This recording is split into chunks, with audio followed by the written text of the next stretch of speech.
What are you wearing? Sunglasses. Why? Your clothes. My clothes? Yeah. I'm Pharaoh Dad.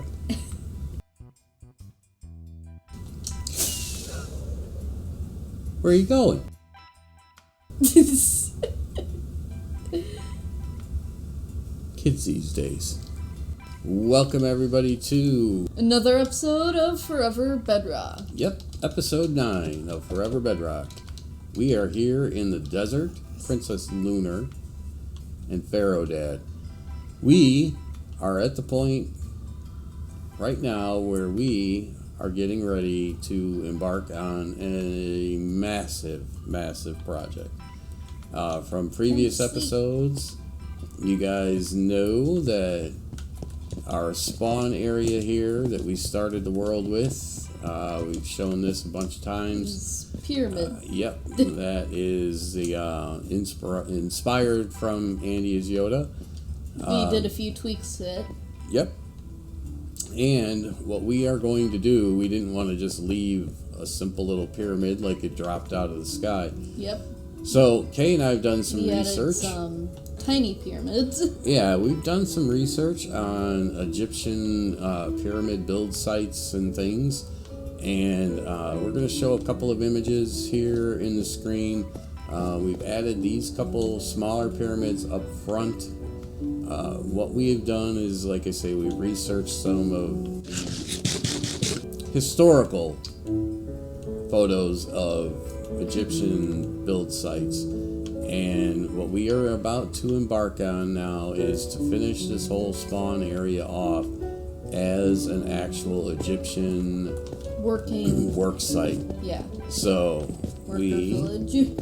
Are going to, we started this area here. This is going to be basically like a work area that is going to be specific for kind of some of the craftsmen who are working on some of the big giant stones that would be obelisks. This would be like the area that they cart in the big stones and do the actual carving. This would be like an area for them to work on individual pieces that need to be carved. And over here, we've got obviously a little bit of a well happening for them. And then we also have these little kind of ovens, yep, so they can cook bread. And make beer, of course, because beer was important to Egyptian workers. Yep. We got their little cauldrons here. For dyeing stuff. Yep. And we've got some living quarters here, some small living quarters that are kind of based on some city designs that we've seen, the worker cities that are around sites like this. So what we'd like to do today is show you what we are working with on the overall area and some of the ideas. We'll post a picture up on the screen, like I say, of one of the images that we're going to base this whole thing off of. We got the mysterious desert entrance that kind of resembles a cat. Yeah, it does. Kay took this. It was a ruined portal, and she kind of went with the design here that does have that kind of Egyptian, well, a cat look, and Egyptians were obviously very fond of cats. Yes. So we've got this whole desert here that's next to the main pyramid, and we got that working area set up. So we're going to go ahead and make the workers' village. That is our project. The workers' village is going to be straight ahead of us here. And it's going to be massive. Yes, we are talking about, we're going to go over how we're going to lay this out a bit here today with you guys today on kind of how to lay out a village or a city if you're starting one from scratch. So most of the worker cities or villages that were around builds of this size did encompass or have a temple of sorts, kind of a place obviously for worship. So we are going to make that the center point. That was not necessarily always the case with the Egyptian designs, but we figured we would make that the center point. That is where that X is down there. So that building will be that size that we've laid out there. And then actually, we'll put a picture up on the screen. If you see over there to the right, actually we'll fly over there. And this is going to be a build that is inspired by, I believe it's called the Obelisk. And Obelisk Capital, I believe it's called. Yeah, and this is it's a planned obelisk style building that is planned for like a main building in the capital in Cairo. We'll put some photos, some images of that build on the screen, and we are just going to use those images again to kind of inspire what this build will be. When you're laying out a city, the very first thing you want to do is kind of define a border, whether that's going to be walls, it could be streets even. So we're going to use some white wool here and just kind of, we figure that this will be the main entry point, obviously. We'll use that ruined portal as the main entrance, and then we have our center point, which is going to be the temple. And so basically our walls, our border is just going to hug along the river here. Yep, the river bank. Yep. And that is going to give us quite a bit of space to work within. We'll include some of these elevation changes that will give us some interesting points and perspectives during the construction of the village. Of course, in this stage, these things may change, but it's just good to get a good general overview of how large of an area you're going to be working with. And there we go. We got we got some good elevation changes, small ones that we can also terraform and work with, like we said, just to give some different points of view while you're in the city. Obviously a lot of it is going to be flat, so we want some of that just to break up all that flatness. Some things that we found that were always common were that there were animal pens, of course, big bakeries. Industrial sized bakeries for feeding all the workers. So that is of course going to be a rather large building that we figure we'll put on the left side over here. A really good area then right here that could be the 80 block long bakery. We got our white wool for our outline for our main border of the town, of the village. Yes. Okay, so we are going to have, let's just use pink for structures that we know we're going to put in. So we're going to have this big giant structure here. All right, so our bakery is in place. Yes. Next on our agenda, we have pottery building.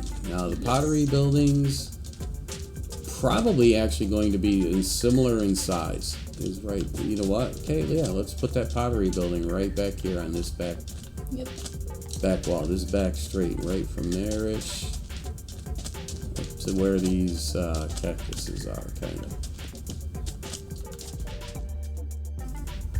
We got our temple, we got our bakery, we got our pottery building.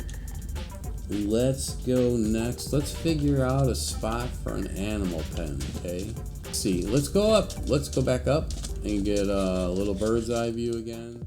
We've got our main structure for the temple. We got our walls. We got our bakery's going to be over there. And then basically right back there, we are going to have the pottery build. Okay, so I'm thinking actually, Kay, maybe right outside over there on the left. Yeah. Yeah, let's do that. Let's just kind of make a big circle out here. Yeah, let's go here.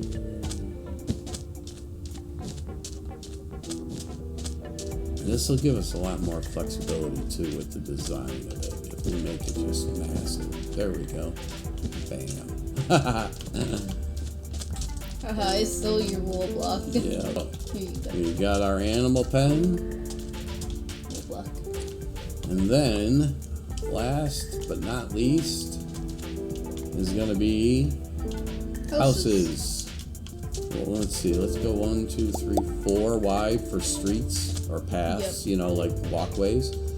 So we'll start a row of houses, 4 outside on both sides.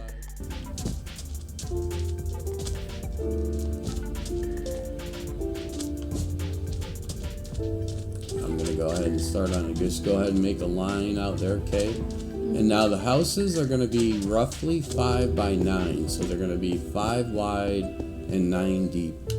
So we could probably fit a second row of houses behind in some of these spots.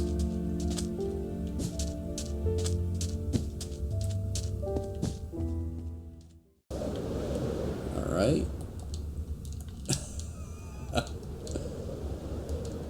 The people that are living on the ravine should probably get a discount. Yep. So if they fall to their death almost like I did from walking out of their home. All right, so and you're yeah, the Pharaoh. Yeah.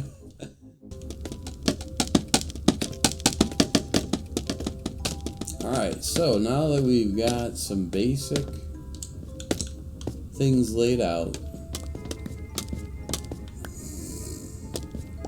Somehow I got more scaffolding than you did. I'm the Pharaoh, I should be higher. Alright, we'll be even. Got our placeholder blocks in. Main walls. Animal pen off to the far side, just outside of the wall. Got a big giant bakery building that's going to go in 2 rows of houses on this left side. Central temple. 1 row of houses. We'll probably try to dot some other houses in here. Maybe the supervisor houses up front. Yep. Or maybe just these first couple houses on each side will make the bigger ones. And then we have our pottery buildings. It's going to be back on the back side. We Which, got the bakery building over there. yeah, and Towards then the animal pen. we'll have, by laying this out like this, obviously we can change this as we need to. It's just very rough. But it definitely gives you an idea. And also I will put the picture on the screen of what we are kind of inspired by. So seeing that picture on the screen and what we've laid out here today, you'll get a good idea of the size and scope of the project we're working on. This is really kind of a key thing when you're doing a project this big, is to go ahead and kind of lay things out like this with different colored wools so that it gives you a way to kind of visualize and also to kind of get the size and scale of what you're doing when you're doing a project this big. This is the project that we are going to be working on. So if you have any thoughts on what you'd like to see us tackle first, what part of the build you'd like to see us tackle first, leave us a comment. Don't forget to check out all the other creators from Forever Bedrock. All the links to the Forever Bedrockers channels are in the description. That's all we have for today. Don't forget to leave us a comment if there's any of the builds you'd like to see us start on first. Take it easy, everybody. We'll see you next time. Flower power.